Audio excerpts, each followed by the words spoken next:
नमस्कार दोस्तों, मैं हूं आपकी अपनी प्राची अधिकारी। स्वर्ण मंदिर में बेदबी का मामला सामने आया है और हालांकि हम कुछ दिनों से देख रहे हैं कि बेदबी के मामले बहुत बढ़ते जा रहे हैं। कुछ तो जेन्युइन हैं और कुछ बेदबी के नाम पर लोगों को मारा जा रहा है।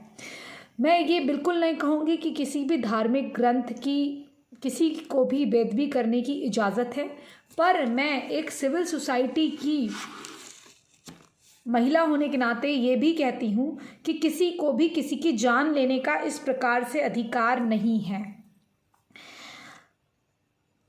कागज़ के चंद पन्ने किसी इंसान की जीवन को मारने का हक नहीं देते हैं। क्या वह व्यक्ति सही मानसिक कंडीशन में था? हम तो यहाँ तक देखते हैं कि जर्मनी और फ्रांस में जब चाकूबाज वुल्फ अटैक करते हैं तो उनको पागल कह के छोड़ दिया जाता है। ज़्यादातर आतंकी जो वुल्फ अटैक आईसिस को मानने वाले होते हैं उनको पागल कह के उन्हें छोड़ दिया जाता है या उनकी सज़ा कम कर दी जाती है, मौत से उनको फारी कर दिया जाता है, मौत की सज़ा नहीं सुनाई जाती।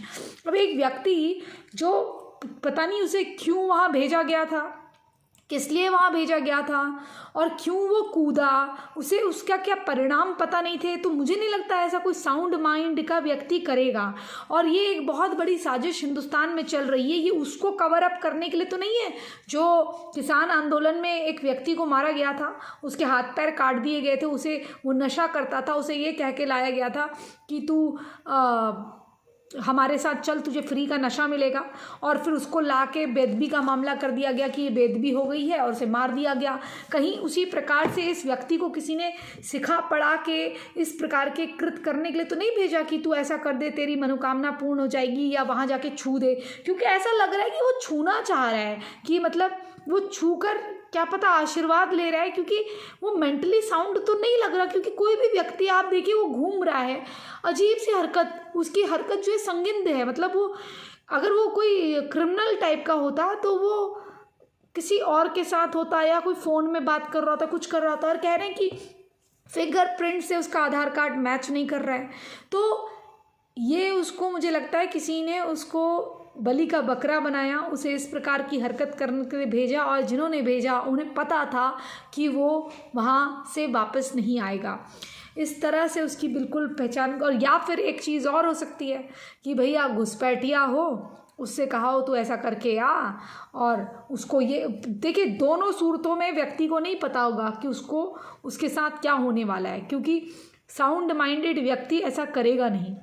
और ये बहुत दिनों से एक साजिश चल रही है हिंदू और सिखों में फूट डालने की, लेकिन इसकी कई हद तक जिम्मेदार स्वयं सिख हैं। क्योंकि मैंने देखा है कि सारे सिख तो नहीं, लेकिन कुछ ऐसे जो खालिस्तानी मानसिकता के सिख हैं, वो दुश्मन देश के साथ मिलकर देश के विरुद्ध जो षड्यंत्र चल रहे हैं उसमें वो बढ़ चढ़ के हिस्सा ले रहे हैं। इस व्यक्ति को पकड़कर आपने जब मार ही दिया तो सारे पॉसिबिलिटी आपने ख़त्म कर दी। मतलब कैसे पता चलेगा ये व्यक्ति कौन है, ये कैसे पता चलेगा कि उसका इंटेंशन क्या था, वो क्यों करने आया था, और उसने उसे टच करा। मैं जानती हूँ ऐसा नहीं करना चाहिए था, लेकिन कई व्यक्ति होते हैं जो सोचते हैं या तो मेंटली पागल होते हैं या उनको मेंटली सिक होते हैं, या उनको लगता है कि इसे छू के आशीर्वाद मिल जाएगा, तो शायद उस वजह से।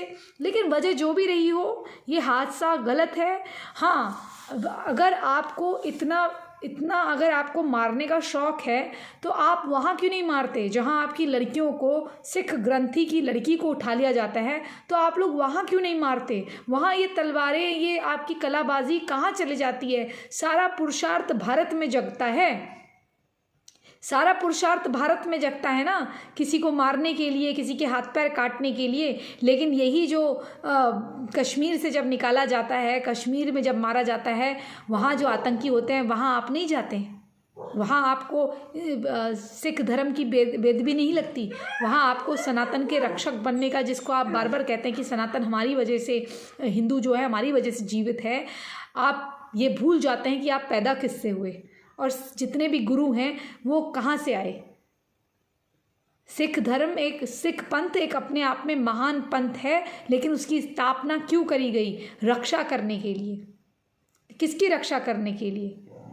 सनातन और मानवता की रक्षा करने के लिए। तो मानवता मानवों के साथ होती है, लेकिन एक जो खुद ही लाचार हो उसको मार के आपको क्या मिला?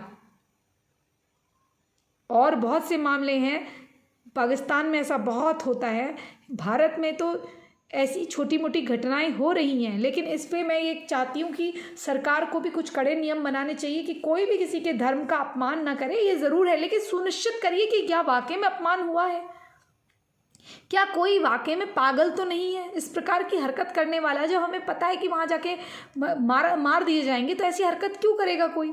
तो वो साउंड व्यक्ति तो नहीं हो सकता, और आपने उसको मार के सारी पॉसिबिलिटी ख़त्म कर दी, जैसा कि आपने वहाँ करा। हाथ पैर काट दिए उस आदमी के, हाथ पैर काटने के बाद वो पानी मांगता रहा, वो कहता रहा कि मुझे छोड़ दो, मुझे नीचे उतार दो, मुझे पानी पिला दो, वो बोलता रहा, लेकिन आपने वो कहीं हॉस्पिटल जाके सारी बातें ना बता दे, इस वजह से आपने उसको जिंदा ही मार दिया, उसको मरने के लिए छोड़ दिया। हाथ पैर तो काट ही चुके थे, तो अब वो मुकदमे वापस ले लिए गए। तो ऐसे इस भारत में अगर होता रहेगा तो आने वाले वक्त में लोगों का सिविल सोसाइटी और सिविल जो हमारे लॉज हैं उनसे यकीन छूट जाएगा। आप कानून से ऊपर हैं क्या? अमेरिका वगैरह में, दूसरे कंट्रीज़ में सीधे गोली मार दी जाती है, और आपसे अगर इस प्रकार की आप हरकत करें, वहाँ तलवारें वगैरह निकाल दें, आपको सीधे आतंकवादी घोषित करके निकाल दिया जाएगा। कमाल की बात है ना। जो हिंदू सबसे शांति प्रिय हैं उनको कोई सिख सांसद वहाँ की लंदन की हिंदू आतंकवादी बोल देती है कि जो बेदबी करके आया वो हिंदू आतंकवादी था। पुलिस तक तो उसकी पहचान कर नहीं पाई, तो वो उस महिला सांसद को कैसे मालूम है लंदन की कि वो हिंदू था कि कौन था? उसका तो जो आधार कार्ड है वही नकली निकला, उसकी मैच ही नहीं हो पाया। तो ये जो भी साजिशें हो रही हैं, चाहे उसको सीमा पार से अंजाम दिया जा रहा हो या घर के अंदर बैठ के कुछ खालिस्तानी आतंकवादी दे रहे हों। आतंकवादी तो फिर दो ही होते हैं ना, पहले तो आतंकवादी एक ही होता था, अब आतंकवादी दो होने लगे हैं, इस्लामी आतंकवादी और खालिस्तानी आतंकवादी। बाकी तो आतंकवादी कुछ और होते नहीं, क्योंकि और लोगों को पड़ी नहीं है इस प्रकार का आतंकवाद करने की। और जिनको अकल होगी उनको पता होगा कि भारत उनका देश है, इस देश में वो जो चाहे बन सकते हैं। सिख प्राइम मिनिस्टर बन सकता है, सिख सेना का जवान बन सकता है, सिख डॉक्टर बन सकता है। बाकी सिखों पे हमें नाज है, हमारे गुरुओं पे हमें नाज है, फ़क्र है, हमें अपने गुरुओं पे बहुत गर्व है। हम गौरवशाली हैं, हम गौरवान्वित हैं कि हमारी धरती पर इतने महान सिख गुरु पैदा हुए जिन्होंने सनातन की रक्षा के लिए अपने प्राण निछावर कर दिए, जिसने इस मातृभूमि की रक्षा के लिए, भगवे ध्वज के लिए, जिसके नीचे हम लोग केसरी ध्वज के लिए उसके नीचे कुर्बान, उसके नीचे हमने अपना बलिदान दिया है हमारे गुरुओं ने। और हर हिंदू माँ ने, हर हिंदू वर्ण से एक एक बच्चा भेजा सरदार सिख बनने के लिए, ताकि वो सनातन की रक्षा कर सके, सनातनियों की रक्षा कर सके, इस मातृभूमि की रक्षा कर सके। पर उन्हें नहीं मालूम था कि छोटी छोटी बातों में, कुछ पन्नों में बेदबी हो जाएगी। कानून को हाथ में लेना ये बिल्कुल गलत है। शत्रु को मारिए, जो शत्रु हमारी पूरे समुदाय को खत्म करने में लगा है सीमा पार, वहाँ मारिए। तब आप कहेंगे तो आपके चरणों पे अपना शीश रख दूंगी। समझिए आप कितने बड़े चक्र में फंस रहे हैं, षड्यंत्र में फंस रहे हैं। उस षड्यंत्र से बाहर निकलिए, अपनी पूरी दुनिया में अपनी इमेज इस्लामी आतंकवादियों की तरह ना बनाइए। मुझे डर है कि कहीं आप जैसों की वजह से सिखों की इमेज ऐसी ना हो जाए कि लोग आपको हिंसात्मक कौम समझने लगे, हिंसात्मक समुदाय समझने लगे, पंथ समझने लगे। क्योंकि बाहर के लोगों को आइडिया नहीं है कि आप पंथ हैं, उनको लगता है आप समुदाय हैं, आप सनातन का ही पंथ हैं। तो इस प्रकार से ना करिए और देश के लिए लड़िए। और अगर आप इस व्यक्ति को रेस्क्यू करते और इसको वहाँ से निकाल के इससे पूछते कि ऐसा इसने क्यों करा है और इसकी मंशा पता चलती, उसके बाद आप इसे कड़ी सज़ा देते, कोई बात नहीं थी। और अगर उसको गलती का एहसास अंदर से करवाते, शायद वो आपका एक और सेवादार बन जाता। मेरे हिसाब से अगर मुझे किसी चीज़ के विषय में जानकारी नहीं है और मुझे उसके विषय में ज्ञान दिया जाए और शायद मेरे ज्ञान चक्षु इतने खुल जाएं कि मुझे तब एहसास हो कि शायद मैंने पहले गलत करा, तो मेरा सर जो है श्रद्धा से झुक जाएगा। तो वो श्रद्धा से आप उसे झुकाते, ना कि कत्लो गारत करके। आप ही का व्यक्ति था ना, वो सनातनी था। जैसा कि आपकी वो कह रही एमएलए कह रही है, मुझे तो पता नहीं, हो सकता है मुस्लिम भी हो, जो भी हो, लेकिन आप उसके मन में ये भाव जगाते कि वो उसने गलत किया है और क्या वो मेंटली सही है। अगर पागल है तो अलग बात है, उसको पागल खाने भेजा जाता है इलाज के लिए, और सही होकर उसे वो उसकी श्रद्धा जगाई जाती, उसको ज्ञान दिया जाता। अगर वो पागल नहीं था और उसने किसी के बहकावे में ऐसा करा, या किस मंशा से करा, क्या वो ज़्यादा आशीर्वाद लेना चाहता था सीधे अंदर से टच करके? कहीं ये तो मंशा नहीं थी। जिस प्रकार से लग रहा है कि उसने यूं करा उसने, तो क्या वो ज़्यादा आशीर्वाद लेना चाहता था?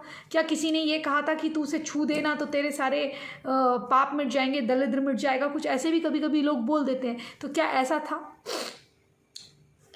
अगर ऐसा भी था तो उसको समझा बुझा के उसको वहाँ उसके मन में श्रद्धा जगाई जाती, और ज़्यादा उसको नियम कानून बताए जाते, और हो सकता था वहीं वो सेवादार बन के रह जाता। क्या पता क्या गरीबी थी, क्योंकि वो दिख तो बहुत ही गरीब टाइप का रहा है। तो ये आपको जांच का विषय है। और लिंचिंग कोई भी करे वो गलत है, लिंचिंग होनी नहीं चाहिए।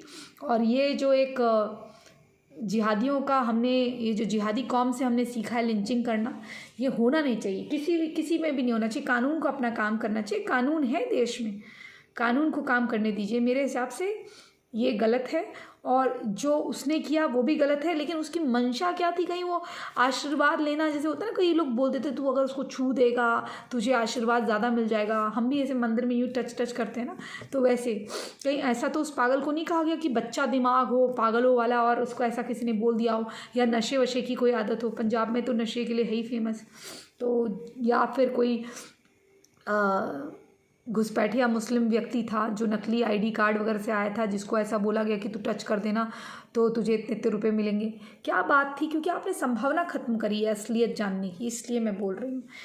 मेरे हिसाब से तो गलत हुआ है। और गलत ये भी हुआ कि किसी की धार्मिक भावनाएं आहत हुई, और किसी की क्या, हमारी भी धार्मिक भावनाएं आहत होंगी, क्योंकि सिख धर्म की हानि हमारी भी हानि है, और सिख अपने ही हैं।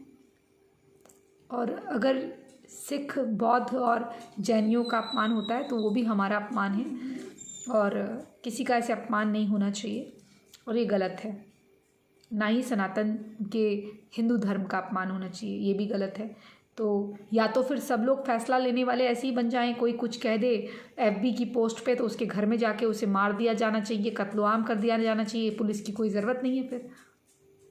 तो थोड़ा सोचिए कि प्रशासन और शासन क्यों बनाए गए हैं। फैसला जल्दी हो या देर में हो, फैसला जल्दी हो या देर में हो, फैसले का इंतज़ार करना चाहिए। कानून अपना काम करता है, और ये देश वही है जहां भगत सिंह जी अन्याय होने के बावजूद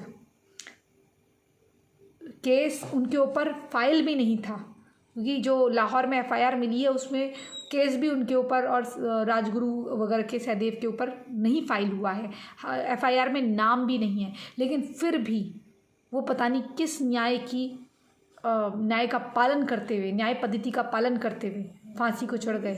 यह आपको सोचना चाहिए। तो उस कौम से, उस पंथ से हम ये अपेक्षा रखते हैं कि कृपया संयम बनाएं और कानून को हाथ में ना लें। और अगर आपको कभी लगता है ना कि इस प्रकार की कोई चीज़ करनी है, तो देश विरोधियों के, जो जेएनयू में भारत तेरे टुकड़े होते हैं नारे लगाते हैं ना, उनके खिलाफ़ करिए। जो सिख ग्रंथि की लड़की को उठा के ले जाते हैं उनके खिलाफ़ करिए। जो इस देश के खिलाफ़ षड्यंत्र, कुकर बॉम्ब वगैरह बनाते हैं उनके खिलाफ़ करिए। वहाँ आप लिंचिंग करिए, तब हम आपको मानेंगे कि आपने अपने सिख गुरुओं का मान रखा है, हमारे सिख गुरुओं का मान रखा है। क्योंकि गुरु आपके ही नहीं ना, गुरु हमारे भी हैं। हमारी माँओं ने एक एक बच्चा दिया है, तब ये पंथ खड़ा हुआ है। ठीक है, जो आप कहते हैं कि आप हमें बचाते हैं, आप हमें नहीं, हमें बचाते हैं, हम सबको, क्योंकि वो आपका काम है, वो आपका उत्तरदायित्व है। आप हमसे ही है ना, हमारे ही है ना, तो हमें नहीं बचाएंगे तो किसे बचाएंगे? तो ऐसे जान सोच समझ के लीजिए, बड़ी कीमती है। और व्यक्ति में अपराध बोध का आभास कराइए, उसे अगर उसने गलत किया है तो उसे एहसास दिलाइए और उसे आजीवन वहाँ बैठा के सेवा करवाइए। पंथ के प्रति उसके मन में प्रेम लाइए। अगर ना आए प्रेम तो बाहर निकालिए, फिर उसका आना बैन कर दीजिए, और क्या कर सकते हैं। लेकिन हाँ, अगर कोई जानबूझ के कर रहा है और वाकई में गलत है तो फिर सोचा जा सकता है कि आपका कृत्य सही है कि गलत। लेकिन फिर भी देश में न्याय व्यवस्था है, उसी का पालन करेंगे तो वही दबाव डालिए ना, कानून व्यवस्था पे दबाव डालिए कि वो न्याय संगत कार्रवाई करे। अगर वाकई में कोई व्यक्ति गलत है, अगर जब बिना गलत बिना सही सीधे मारना पीटना शुरू करके ख़त्म करे तो ये तो अच्छी बात नहीं है। नाम तो जान लेते क्या था। चलिए, इसी संदेश के साथ मैं अपनी सोच बताते हुए आपसे विदा लेती हूँ। और किसी सिख भाई का अपमान करना मेरा इंटेंशन नहीं है, क्योंकि आप अपने ही हैं। और मुझे पता है अब नकली आईडी आएंगी, नकली आईडी पाकिस्तान से ऑपरेटेड या फिर भारत में बैठे कुछ हु हकबर वाले लोग आएंगे और हु हकबर वाले लोग आएंगे और वो हु हल्ला करके नकली आईडियों से दिलजीत सिंह, दोसांझ नाम की आईडी बना के मुझे गालियाँ देंगे। लेकिन मुझे कोई फ़र्क नहीं पड़ता, क्योंकि भाई वो मेरे लोग हैं और मैं अपने लोगों से बात कर रही हूँ, और जो मुझे लगता है वो मैंने कहा। इसी संदेश के साथ मैं प्राची अधिकारी आपको इस न्यूज़ के साथ छोड़ी जा रही हूँ। आपका क्या कहना है इस बारे में ज़रूर लिख के बताइएगा। और अगर सहयोग करना चाहते हैं तो डिस्क्रिप्शन के माध्यम से सहयोग कर सकते हैं, और जो सक्षम नहीं है वो कृपया शेयर ही कर देंगे तो बहुत बड़ा सहयोग रहेगा। और मैं एक बार दोबारा कह रही हूँ कि किसी सिख भाई का अपमान करना मेरा उद्देश्य नहीं था, जो मेरे मन में आया, क्योंकि फ्रीडम ऑफ स्पीच के नाम से लोग कई बार भारत को गाली देते हैं। मैं तो सिर्फ क्वेश्चन कर रही हूँ, क्या अपनी अंतरात्माओं से आप पूछिए। सिर्फ आवेश में आकर एक ऐसे पंथ ना बनिए दुनिया के सामने कि लोग आपको हिंसात्मक पंथ के तौर पे जाने। इसी संदेश के साथ मैं प्राची अधिकारी आपसे विदा लेती हूँ। जय जय हिंद, जय जय भारत, वंदे मातरम। चैनल सब्सक्राइब नहीं किया तो चैनल सब्सक्राइब करिए। जय श्री राम, जय हिंद, बोले सो निहाल, सत श्री अकाल। वाहिगुरु जी दा खालसा, वाहिगुरु जी दी फतेह। बोले सो निहाल, सत श्री अकाल।